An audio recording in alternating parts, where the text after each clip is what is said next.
అలాగే సృష్టిలో ఎలిమెంట్స్ అని చెప్పేసి ఉంటాయి. కణాలు ఉంటాయి ఎలిమెంట్స్. అవి ఎన్ని కలిసి పదార్థాన్ని తయారు చేస్తారు. అంటే దాని అర్థం ఎందుకు చెప్తున్నానంటే, సూక్ష్మము నుంచి స్థూలత వరకు, స్థూలత నుండి సూక్ష్మం వరకు నిత్యం ఈ సర్క్యులేట్ అవుతూ ఉంటుంది. ఇందాక చెప్పినట్టు ఆ విత్తనంలో నుంచి సూక్ష్మం అలాగలా వెళ్ళి చెట్టు వరకు వెళ్ళిన తర్వాత ఒకానొక వయసులో దానికి మొగ్గ పువ్వు గట్రా వచ్చేసి కాయ పిందె వచ్చేసి పండు అవుతుంది.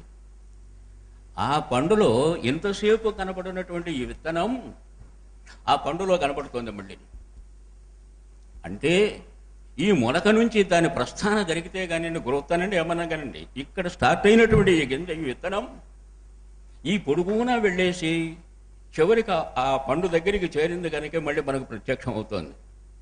అంటే సీడు నిత్యం ఉన్నట్టే లెక్క.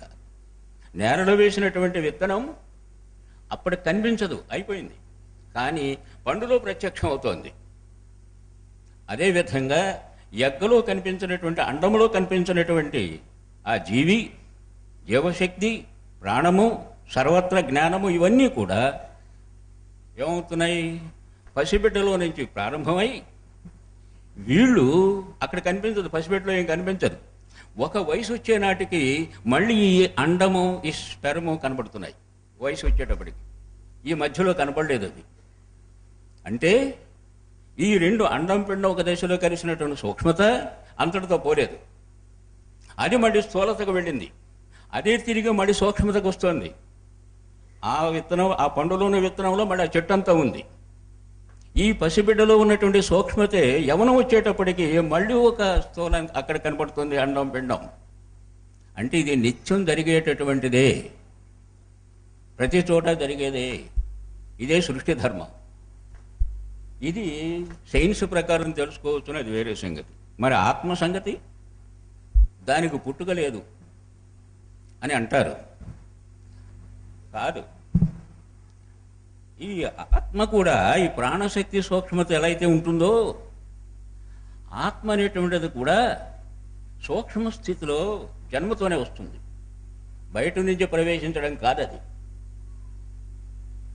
ఈ జ్ఞానము, ఈ మనస్సు, ఈ సర్వస్వం మొత్తం అంతా కూడా ఒకప్పుడు ఉన్నటువంటి సూక్ష్మతే ఆ చివరికి వెళ్ళే స్థూలతగా మారుతుంది. అలాగే ఆత్మ సూక్ష్మత కూడా జన్మతోనే స్టార్ట్ అవుతుంది, మనకు కనిపించకపోవచ్చు.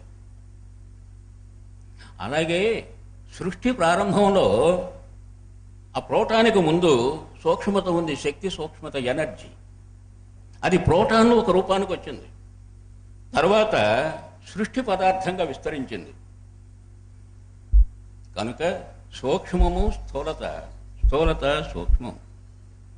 ఇది ఈ రెండిటి మధ్య జరిగేటటువంటిది ప్రస్థానం, లేదా గ్రోత్, లేదా డెవలప్మెంట్, లేదా ప్రోగ్రెస్. మనం ఏమని అనుకోవచ్చు, ప్రాసెస్ ఒకటే. అందుకు ఇవన్నీ తెలియాలి అంటే మనసు ద్వారా తెలిసేవి కొన్ని ఉన్నాయి, మరి చదవడం ద్వారానో వినడం ద్వారానో ఉన్నాయి. ఇది కాకుండా కేవలం ధ్యానం ద్వారా తెలుసుకోవాల్సిన విషయాలు ఉన్నాయి. ఈ ఆత్మకు సంబంధమైన విషయాన్ని తెలుసుకోవడానికి మాత్రం ధ్యానం తప్పనిసరి. అయితే ఇది ఇందాక చెప్పానే, ఆలోచనలను అరికట్టడానికి పనికొచ్చే ధ్యానం కాదు. ఆత్మ, దాని విషయం, దాని సమాచారం తెలుసుకోవడానికి ఉపయోగపడుతుంది. సాధారణంగా చెప్తారు, నీలో ఆత్మ ఉంది, ఆత్మ దర్శనం చేసుకుంటే ఆధ్యాత్మికం పూర్తవుతుంది అని. దర్శనం అంటే దేంతో చేయాలి? కన్ను చూడదు, మనసు చూడదు. మరి దర్శనం దేంతో చేసుకోవాలి? వేదాంతులు చెప్తారు దర్శనం చేసుకోండి అని, మీలో ఉన్నటువంటిదని. దేనితో చూడాలి? కన్నుతో సాధ్యం కాదు, అది ఆకారాన్నే చూస్తుంది. మనసుతో సాధ్యం కాదు, దాని జ్ఞానంతోనే చూస్తుంది. మరి ఆత్మని, నీలో ఉన్న ఆత్మని నువ్వు చూసుకో, దర్శించుకో అని చెప్పేసి అంటున్నది దేనితో దర్శించాలి? దేనితో చూడాలి? ఉన్నవి ఇవే, శరీరము, మరి మనస్సు, ఇకపోతే ఆత్మ. దానికే ధ్యానం కావాలి.